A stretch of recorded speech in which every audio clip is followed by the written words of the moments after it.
Welcome back to another episode of the Montgomery Companies podcast. I'm your host, Jordan Montgomery, and today we are with Mike Moor, known to many as Mindset Mike. Mike is a former Division I wrestler who spent 7 years in the FBI as a certified crisis negotiator turned mindset coach to many top athletes, teams, and UFC fighters. He's featured as a top 100 coach in various schools, clubs, and universities, and he is the head wrestling coach at W4R Training Center in Houston, Texas.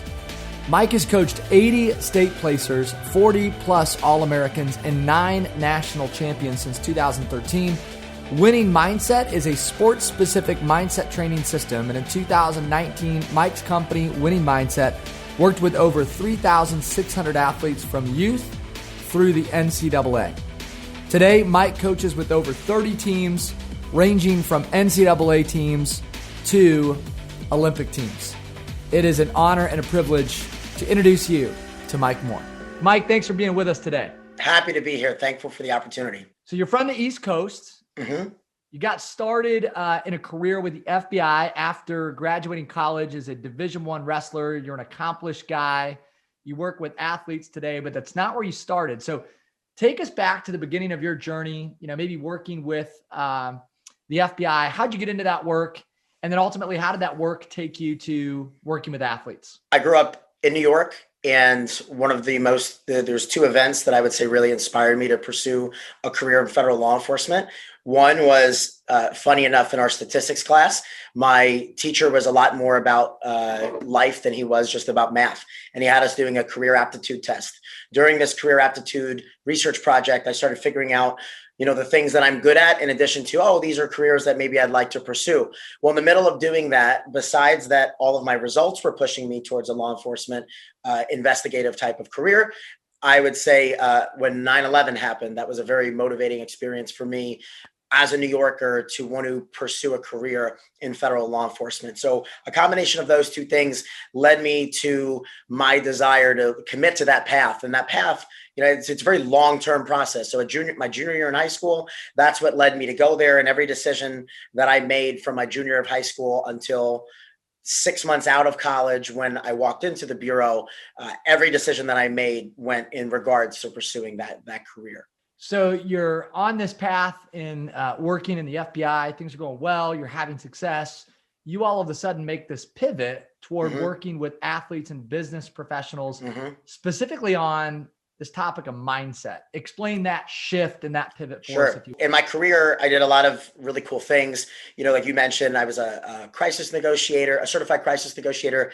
So the crisis negotiation was what's called an auxiliary duty. My primary duty for the first 3.5 years was national security surveillance. So following around bad guys so that they never know that we're following them to gather intel, et cetera, et cetera. In that process, I moved from Washington, D.C. to Houston. When I moved to Houston, I opened up a wrestling academy. Wrestling was the sport that built me. I wanted to give back. I saw a need. Well, in the midst of doing that, I had a really good group of wrestlers, and 13 of them made the state finals in 1 year. And 9 of them should have won, but only 5 of them did. About whatever that was, about 4 of them just not compete to their potential. I'm scratching my head thinking to myself, with all the background that I have in high-level wrestling and, the ability to manage pressure, emotion, and psychology was something that I felt like was a very strong suit for me. I couldn't impart that onto those handful of kids. They knew what they needed to do, but they didn't execute. Why? So I actually sought out resources for my wrestlers. And that's when Winning Mindset was in its infancy. And I actually used them as a client years ago. And I saw such drastic results that grew from, hey, you really understand what we're doing. Do you want us to train you in the system? Then I started coaching for them. I really liked it. I was really good at it. And the company continued to grow. We had some crazy exponential results. And then ultimately in 2016, I decided to leave the Bureau to do this full time. I felt like I left my dream job for my passion. But that's what ultimately led me to that was the need for my own wrestlers. And then realizing that sports, business, and life, the biggest gap is between knowing what to do and actually execution. And the gap comes from what you focus on. So being able to teach that into athletes, businesses, teams, and entrepreneurs, I feel like that's the single greatest asset or detriment to any individual in any part of life is what's right here. And understanding, not just knowing what to do, how to execute it, being resilient, being able to thrive in those difficult moments. So you and I share a couple of things in common, and that is we both care about mindset, and we work with business professionals and athletes on the topic of mindset. Mm-hmm. When you start working with an athlete, we're going to talk about business professionals here in just a second, but when you get a talented athlete, somebody who's got all the ability, all the natural giftedness, and we need to close that gap between what they do and what they think about, how do you begin closing that gap? Where do you start? So I think the first thing is just in any sort of coaching environment, you have some sort of subjective evaluation. So figure out where they're weak, where they're strong, and then you can identify those areas. I mean, a lot of businesses use things like a SWOT analysis, right?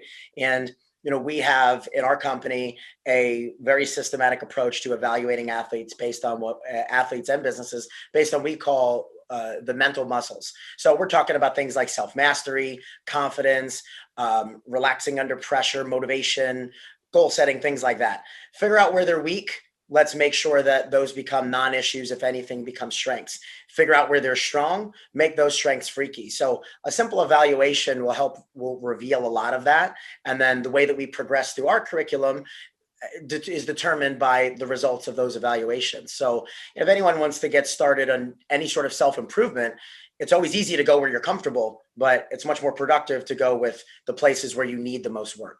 One of the things we often talk about is environment, right? That so much of what you think about has to do with the people, places, and things that habitually show up in your life.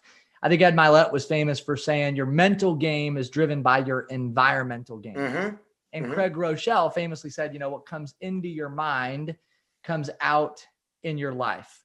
Can 100%. you speak to, in your opinion, how environment and surroundings drive the mental game, Mike? Absolutely. So you're a product of the people that are around you, right? The cliche quote is you take the 5 people that you're closest to and you're an average of those people. So I would imagine yourself similar to myself. You don't hang around with a bunch of bums. Probably don't know many bums. You heard of bums, but you don't know many people that are not high performers. That doesn't mean they have to be rich. That doesn't mean that they have to be CEOs of a successful company. They're just high performers in whatever it is that they do. They could be one of the best plumbers in the area. They could be one of the best, doctors in what they do. But I would say people often default to 2 things. I would say your environment and whatever your training and preparation is. If you're not in an ideal environment for growth, gratitude, or gains, you're not going to get those 3 things. And if you're trying to be a high performer, but you're in a environment where that does not thrive or those people don't exist, you can't expect yourself to rise above that situation. Now, that doesn't mean that you can't be the highest performer, but you don't want to be the brightest bulb in a dull patch. So putting yourself into an environment that pushes you, challenges you, encourages you to do things that make you uncomfortable. To do that, you have to be around people, places, and things that live outside of their comfort zones, that do things that the average people don't. Well, as I've listened to you speak and address athletes and business professionals, you've talked a lot about this topic of gratitude and how gratitude alters the state of our thinking and ultimately our mindset. Could you speak to how you incorporate gratitude in your work? A lot of people talk about gratitude, but they don't teach or practice gratitude. A lot of people talk about mindset, but they don't teach or practice mindset. What do we do oftentimes with gratitude and mindset? We read books about it, we listen to podcasts about it, and we watch videos about it, but we don't actually do things to practice, build, and teach it. So when I talk about gratitude, being thankful for something is the core, foundational element. It's like a requirement. It's the concrete to your house. Gratitude is the most important thing to build on, but being thankful is the absolute basic minimum that gratitude comes with. In my opinion, from studying a lot of the best performers in sport and industry, gratitude is more so about being opportunistic. I call it being opportunity oriented. So you see everything as an opportunity. When something's an opportunity, you make the most of opportunities. You're excited for it. You're not nervous as to what's going to happen. You're just excited that you get the opportunity to do X, Y, and Z. You're willing to sacrifice a little bit more for an opportunity. You're willing to dig a little bit deeper when things get difficult instead of just giving up. And, part of that comes down to you treat everything in life as an opportunity, not an obligation, right? In addition, people that practice gratitude on a regular basis, and I'll get into that in a second, they're also, in my opinion, they're not just tough people that can deal with adversity, right? They're anti-fragile people that see adversity as an advantage. So I'm thankful for the opportunity to thrive, but I'm thankful for the opportunity to struggle, because if I struggle and I overcome it, I probably deposited twice in my emotional energy bank account, not just once because I made it through. So the other thing that I'll say about gratitude, just like mindset, you can't just talk about it, right? And that goes for teaching and for practicing. You have to do something. So people talk about, well, write down what you're thankful for, and do nice things for other people. While it's a great start, just like anything else, if you casually practice anything, you're not going to get measurably better. Right? If you casually looked at your finances, you're not going to intentionally gain wealth. If you casually practice skills in your sport, you're not going to measurably get better. So with gratitude, you have to be a little bit more tactical with it. So I tell people very simple advice. Start your day, end your day, and have something in the middle of your day that involves practicing actual gratitude. So I say, start your day with, listen, you can either take a walk, put your phone down, and think about all the things you're excited about that day. If you don't like the idea of a gratitude walk, then just write down a handful of things you're pumped about that day. Gratitude also is directly related to dopamine. So the more dopamine you have in your system, the happier you are, the more productive you are, the more easier that it is to deal with adversity, right? Then I tell people, during the middle of your day, do something nice or say something nice to somebody, preferably not someone you see every single day. Just make somebody's day. By making somebody's day, selfishly, you will feel better. It's another shot of dopamine.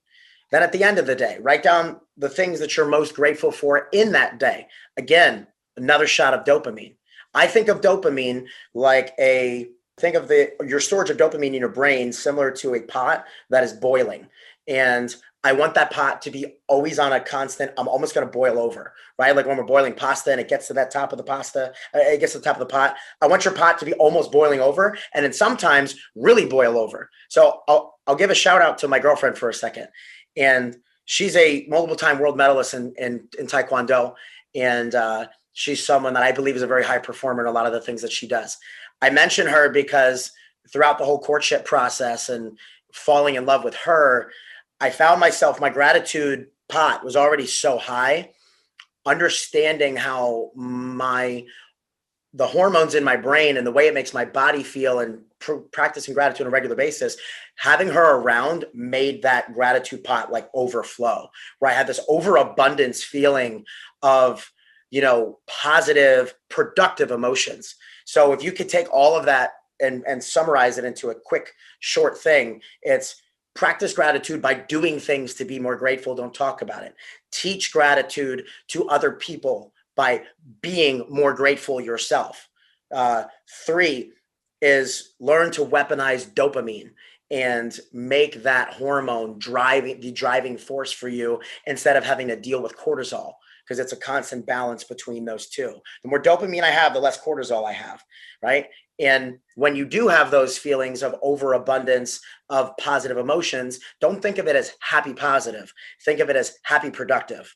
You are the most productive when you're in a good mood. You want to be in a good mood? Doesn't mean you play video games and watch movies all day. It means you do things that elicit a positive, productive dopamine response. I love what you said, that gratitude is really an action. It's not just a thought. It's not something we think about. It's an action.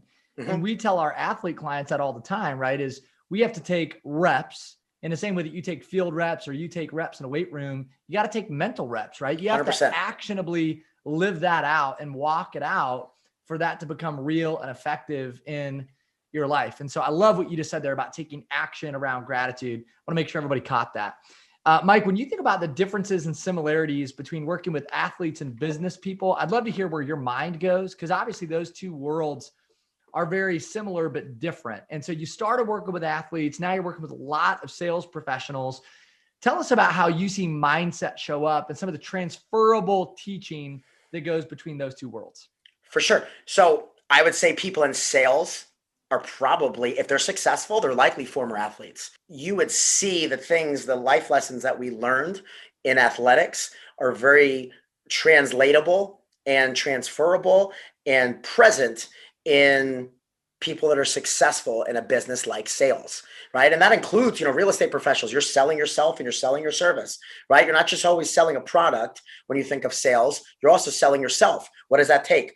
Confidence, being able to deal with rejection, self-mastery, and knowing what you're best at and what you're not, and being able to play to your strengths. But like athletics, there's plenty of people that are not athletic that can learn the skills and through work ethic can be a good athlete. So similarly, let's take someone in the sales profession, or let's take someone in business in general. Maybe you don't have the typical acumen and personality that would make someone successful in that particular business, but you can learn those skills to become successful paired with the right work ethic and the right focus. So I say that to say, I would approach a sales team very similarly that I would approach any athletic team.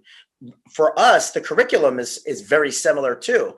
The difference is making it sales specific or industry specific versus making it sports specific, because the mental skills are the same: confidence, relaxing under pressure, motivation, and not just relying on motivation, but the commitment from proper goal setting, along with intrinsic motivation, not just external motivation, which is very casual and coming whenever you feel like it, right? Being aggressive. The most successful real estate professionals I know are super aggressive. And I don't mean aggressive in your face. They're aggressive with the way that they approach leads, the way that they approach learning opportunities, the way that they're constantly booking themselves. Gary Vee says, I'd rather juggle 46 balls and let 9 fall than just focus all my energy on one. The most successful real estate and business people have a lot of things going on, and they learn to thrive in that fire. So similarly, I say if you want to be successful in business, particularly sales, the approach is pretty much almost identical. The outcome is just related to customer service, wealth, business development, not wins, athletic legacy, and team performance. I think it's easy to talk about mindset when things are going well and we're winning, whether you're a sales professional, you're an athlete, you're a business owner. It's easy to lean into mindset. I think sometimes, Mike, where our work becomes harder for people to think about or talk about is actually where they need it the most. 100%. Which is when they're in a valley, they're in a rut. Maybe there's been a loss or a failure. And all of a sudden our work becomes most relevant, but oftentimes people are less willing to receive it. How are you working with athletes and business professionals today on using failure as momentum and helping people to get out of a rut? Tell me about that work. So let's put mindset and gratitude together.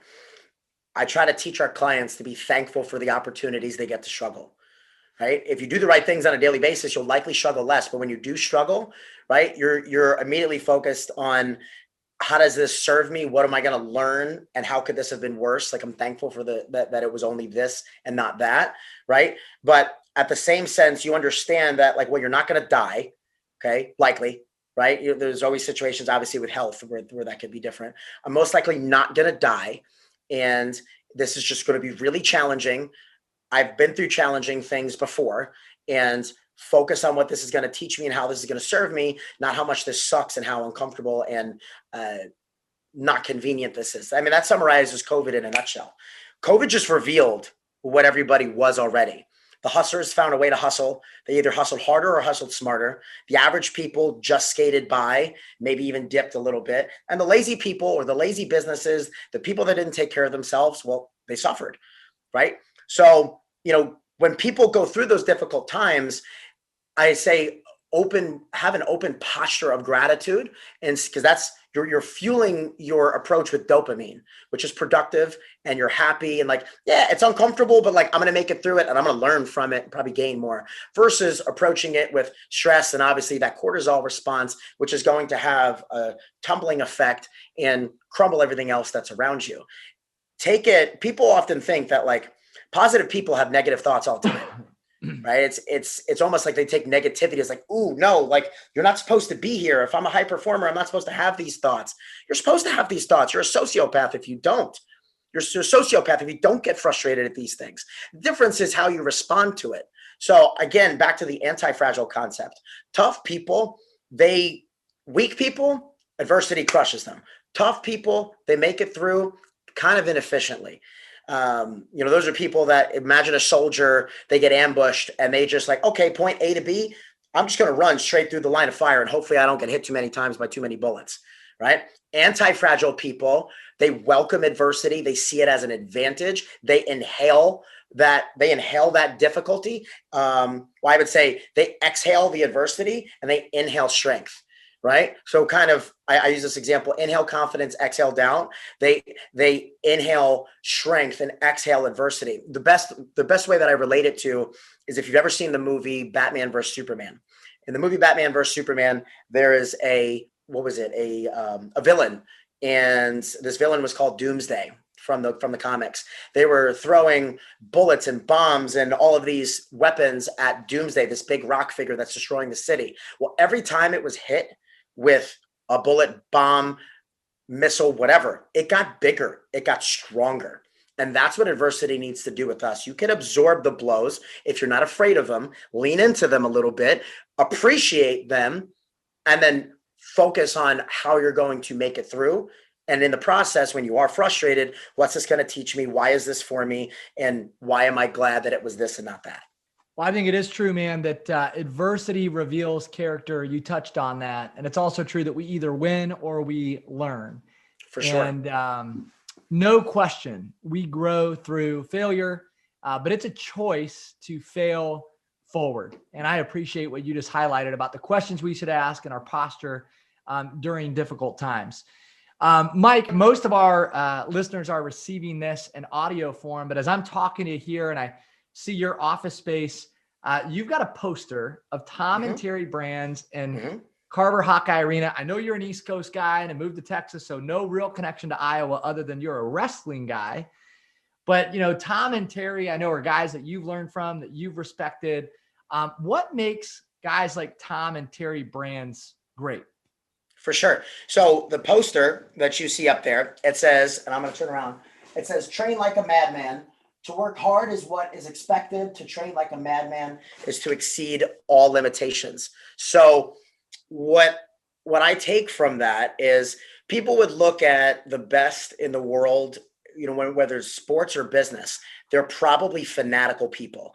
They're fanatical about self-improvement. They're fanatical about the craft. And in the sport of wrestling, these guys were next to their coach, Dan Gable, 3 of the most fanatical people to ever come through the sport of wrestling. And when I say fanatical, wake up early, do things nobody wants to do, go to bed late, doing the things that nobody wants to do, living the right lifestyle on and off the mat. In basketball, you think of that like Michael Jordan, Kobe Bryant, particularly the stories of Kobe Bryant talking about how, when he would come in at 4:00 in the morning when it was dark out and just shoot free throws or shoot from a particular spot that he missed the game before, thousands of reps coming in, doing things well above and beyond. Even though he was one of the best guys in the game, he stayed that way because of his fanatical approach. People would relate fanatical to crazy and obsessive. And while I don't disagree, I would say fanatical is more so a productive approach to being obsessed with self-improvement, not a unproductive or unhealthy approach that's connected to winning or losing. It's when you take the bests, it wasn't about the wins and the losses. It was about constantly trying to get better at what they were doing in their craft. Again, they're a great example. And, people might think they're a little crazy. They work so hard. Iowa has always been a super tough team. Well, let me tell you, they kind of, Penn State won 8 out of 9 years in a row. Iowa kind of took the hold this last year. And it was because not only are they fanatical, they've become fanatical people that are also adaptable. Their culture has changed from just being about toughness to being about becoming addicted to your own growth. It's not just about, being these super tough guys that do crazy hard things. They do those things, but you could tell the culture has also been molded with a lot more gratitude, a lot more fun. And they're not only just crazy, they're crazy, but happy to be there, loving each other, loving what they're doing. Be fanatical if you want to be successful in anything that you do. Mike, I'm just thankful we were able to spend some time together today. I've been a fan of yours from afar for a while, and so much of the work that we do is similar. And so, man, I just want to let you know that I'm learning from you. I've taken notes as we've been talking, but I've also been learning from you from afar, and I'm going to continue to follow your journey. If our listeners wanted to follow your journey, where can they find you today, Mike? What's the easiest way to find you? For sure. I would say, you're more than welcome to send me a personal message. I have no problem giving out my phone number. I will tag that at the end. I would say I do have a profile on LinkedIn. I am less active on LinkedIn as I am on some other forms of social media. You could probably find me very engaged on Instagram and Facebook. You can either search for Mindset Mike or Mike Moore, my name. You'll find a good looking guy that looks just like me. Just kidding. So you could also send me an email, and that is mike@wrestlingmindset.com. You can send me a text message. That's the easiest form of communication these days, right?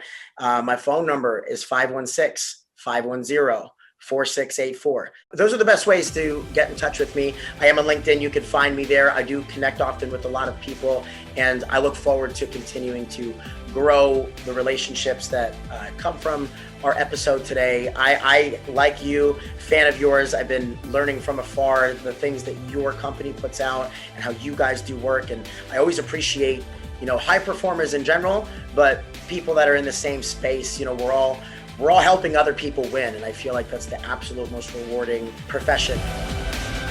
This has been another episode of the Montgomery Companies podcast. I'm your host, Jordan Montgomery, and we want to give our sincere thanks again to Mike Moore for his valuable time and insights into the world of sports performance and controlling your mental game.